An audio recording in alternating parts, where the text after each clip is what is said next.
Halo semuanya, selamat datang kembali di eksplorasi kita. Hari ini kita nggak cuma sekedar melihat deretan fakta yang membosankan. Nggak, sama sekali nggak. Kita bakal membedah sebuah pandangan yang lumayan bikin merinding tentang masa depan kita. Kita akan menyelami pemikiran dari buku Understanding Philosophy of Science karya James Ladiman. Siap-siap ya, karena kita bakal membongkar fondasi dari realitas kita sendiri. Ini semua tentang logika, bias, dan satu hal yang sering kita lupakan. Arsitektur keraguan yang menopang segala hal yang selama ini kita anggap sebagai kebenaran mutlak. Nah, mari kita mulai dengan satu pertanyaan mendasar yang sukses menghantui umat manusia sepanjang sejarah. Apa sih yang sebenarnya membuat sains itu berbeda dari mitos? Kedengarannya simpel banget kan? Tapi disinilah letak masalahnya. Bahkan orang-orang paling jenius di dunia pun masih belum benar-benar sepakat soal jawabannya. Ini tuh ibarat misteri fundamental yang menjadi pondasi dasar seluruh pemahaman kita tentang alam semesta. Dan sadar nggak sih, ada ironi yang lumayan tajam di sini. Bayangkan, manusia modern bisa dengan presisi menjelaskan cara kerja galaksi yang jaraknya jutaan tahun cahaya, tapi seringkali gagal total waktu disuruh memahami cara kerja pikiran mereka sendiri. Jadi, materi yang kita bahas hari ini jelas bukan sekedar teks akademik yang bikin ngantuk. Ini lebih seperti perjalanan yang cukup berisiko ke dalam pikiran kita sendiri. Ladiman benar-benar menantang kita buat mikir, gimana kalau selama ini kita sebenarnya nggak tahu alasan pasti kenapa kita mempercayai sesuatu. Coba kita lihat gimana sumber kebenaran absolut kita bergeser dari masa ke masa. Dulu, di abad pertengahan, manusia menatap ke langit untuk mencari jawaban. Mereka naruh kepercayaan penuh sama tokoh agama dan pandangan spiritual. Terus, bergeser ke era modern saat ini, kemana kita cari jawaban? Ke laboratorium. Kita menaruh kepercayaan yang sama besarnya ke para ilmuwan. Pada dasarnya, kita membangun peradaban supermodern ini di atas rasa percaya buta pada hal-hal yang seringkali tidak pernah kita lihat secara langsung. Menarik kan? Oke, biar lebih kebayang, kita mundur sedikit ke masa Nicolaus Copernicus. 500 tahun yang lalu, semua orang yakin seyakin-yakinnya kalau matahari itu mengelilingi bumi. Ya karena memang itu yang kelihatan sama mata kita tiap hari. Terus, Copernicus datang, bawa ide simple yang bilang bumi itu bukan pusat segalanya. Wah, itu benar-benar pukulan telak yang menghancurkan ego manusia saat itu. Momen ini memicu satu kesadaran yang sangat penting. Intuisi alami kita, apa yang kita rasa benar secara insting, ternyata sama sekali nggak bisa dipercaya. Ladiman menyoroti konflik persepsi ini dengan sangat tajam. Secara biologis, mata kita melihat matahari bergerak, dan tangan kita merasakan kalau meja kayu yang kita sentuh ini benar-benar padat. Tapi, sains membuktikan sebaliknya, bumilah yang bergerak, dan atom yang membentuk meja padat ini ternyata didominasi oleh ruang kosong. Gila kan? Ini jadi bukti nyata kalau kita nggak pernah melihat dunia sebagaimana aslinya. Kita cuma melihat sejauh apa otak kita yang punya banyak batasan ini mampu memprosesnya. Nah, coba renungkan ini sebentar. Kalau indera kita sendiri aja bisa dengan gampangnya menipu kita, terus gimana caranya kita bisa yakin kalau ada sesuatu yang benar-benar nyata di dunia ini? Rasakan sebentar beban psikologis dari kenyataan itu. Kenyataan bahwa cara kita mempersepsikan dunia ternyata punya celah yang super fundamental. Dari keraguan tadi, muncul satu gagasan yang mengubah segalanya. Sains itu nggak lahir dari kecerdasan luar biasa. Sains justru lahir dari keraguan.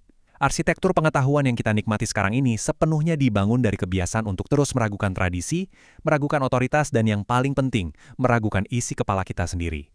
Sains pada inti terdalamnya adalah sebuah institusi keraguan. Ngomong-ngomong soal isi kepala, kita harus bahas konsep revolusioner dari Francis Bacon yang disebut idols of the mind atau berhala pikiran. Ini bukan soal mistis ya, tapi soal bias mental. Ilusi cara kita berpikir, dan kebiasaan aneh manusia yang suka banget ngelihat pola, padahal polanya nggak ada. Bacon merancang metode berpikir ilmiah itu khusus buat ngelawan kelemahan fatal otak kita ini, yaitu kecenderungan alami kita buat langsung percaya sama sebuah informasi, tanpa mikir dua kali. Dan coba tebak apa yang terjadi 400 tahun kemudian. Peringatan Bacon tadi beneran kejadian, dan bahkan jadi mimpi buruk digital kita setiap hari.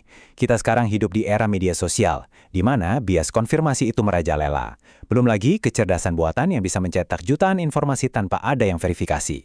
Algoritma zaman sekarang itu benar-benar mengeksploitasi bias mental kuno kita dalam skala yang nggak masuk akal. Informasi datangnya jauh lebih cepat daripada kemampuan otak kita buat ngecek kebenarannya. Terus gimana dong caranya kita ngambil kesimpulan di tengah banjir informasi ini? Ladiman mengajak kita melihat sebuah konsep yang namanya induksi. Coba pikirin deh, kalau matahari selalu terbit setiap pagi, apakah itu menjamin kalau besok dia pasti terbit lagi? Kedengarannya sepele banget ya. Tapi bayangin ada orang yang seumur hidup cuma pernah lihat angsa warna putih. Dia pasti menyimpulkan semua angsa di dunia itu putih. Sampai suatu hari dia ke Australia dan kaget luar biasa ngelihat angsa hitam. Menariknya, cara kita menarik kesimpulan dari pola-pola masa lalu inilah yang justru jadi pondasi utama seluruh sains modern. Di titik inilah Ladyman membongkar sebuah pola tersembunyi yang penting banget buat kita sadari. Kebanyakan tradisi dan sistem keyakinan itu fungsinya buat mempertahankan sebuah kepastian absolut. Sementara sains justru mati-matian mempertahankan keraguan. Sains itu sama sekali bukan mesin pencetak kebenaran yang sempurna, melainkan sistem koreksi kesalahan yang paling efektif yang pernah dibikin sama umat manusia. Dan nyambung dari ide soal keraguan tadi, ada satu hal esensial yang wajib kita pahami. Peradaban modern kita ini gak dibangun di atas kepastian mutlak loh. Peradaban ini dibangun di atas probabilitas yang sangat-sangat meyakinkan. Sains itu cuma ngasih model terbaik yang kita punya sejauh ini. Jadi kalau ada perdebatan yang gak kelar-kelar, teori yang direvisi, atau paradigma lama yang runtuh, itu bukan berarti sains lemah. Justru sebaliknya, itulah kekuatan terbesar sains. Karena dengan begitu, umat manusia dikasih izin buat melakukan kesalahan, dan kemudian terus memperbaikinya. Sekarang, mari kita terjun lebih dalam lagi ke jurang filosofis ini. Pernah kepikiran nggak, elektron itu sebenarnya wujud fisiknya benar-benar ada, atau jangan-jangan cuma sekedar model matematika yang berguna buat menjelaskan fenomena alam aja? Lewat pertanyaan ini, kita lagi didorong buat melewati batas pemahaman kita tentang apa itu realitas. Kita lagi mempertanyakan eksistensi dari hal-hal yang nggak kelihatan, yang ajaibnya malah menjalankan seluruh peradaban kita hari ini. Karena faktanya, definisi kita soal apa itu realitas udah bergeser jauh banget. Coba lihat pilar-pilar peradaban modern kita. Ada atom, gelombang elektromagnetik, lubang hitam, gen, sampai kecerdasan buatan. Semuanya nggak kasat mata.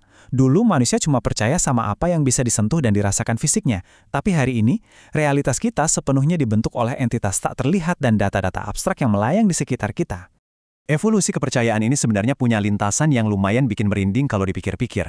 Coba perhatikan fasenya. Di tahap awal sejarah prinsip kita simpel. Saya bisa melihat, makanya saya percaya. Terus kita masuk ke tahap 2.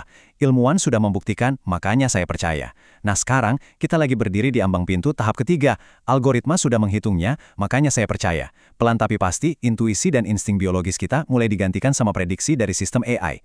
Serem juga ya? Dan inilah paradoks terbesar di zaman kita. Kita setiap hari ngikutin arah GPS dengan percaya diri, sambil berdoa semoga GPS-nya nggak nyuruh kita belok masuk ke sungai, kita menelan obat dari dokter, dan kita santai aja bergantung sama sistem AI, tanpa paham sedikit pun metode ilmiah di balik pembuatannya. Mayoritas dari kita hidup menumpang di atas keajaiban teknologi yang mekanisme dasarnya sama sekali nggak kita ngerti. Ketergantungan absolut ini bikin kita semua sebenarnya berada di posisi yang sangat rentan. Makanya, kita butuh semacam sistem pertahanan diri. Di era AI ini, ada beberapa kemampuan krusial yang wajib banget kita miliki. Kita harus ngerti gimana sebuah pengetahuan itu dibentuk, kita harus peka sama cara kerja bias mental di otak kita sendiri, dan yang paling penting, kita harus bisa ngebedain mana realitas beneran dan mana simulasi informasi yang dibikin super meyakinkan. Tanpa alat pertahanan filosofis ini, jujur aja, umat manusia bakal tenggelam dalam lautan kebenaran palsu yang dicetak AI cuma dalam hitungan detik. Ladyman merangkum ini semua lewat satu kutipan yang menurut saya ngena banget. Dia bilang, masalah terbesar manusia modern itu bukan kurangnya informasi, tapi ketidakmampuan buat paham kenapa mereka mempercayai sesuatu. Inti dari semua yang kita bahas hari ini sebenarnya adalah sebuah permohonan agar kita punya kerendahan hati secara intelektual. Di tengah riuhnya dunia yang dikendalikan algoritma ini, kita harus berani mengakui kalau persepsi kita itu lemah dan punya banyak batasan. Nah, akhirnya, kita sampai di penghujung eksplorasi ini. Saya mau meninggalkan satu pertanyaan buat Anda renungkan.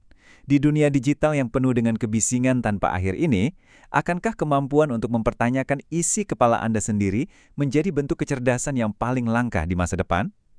Teruslah meragukan apa yang Anda rasa Anda ketahui. Sampai jumpa di eksplorasi kita selanjutnya.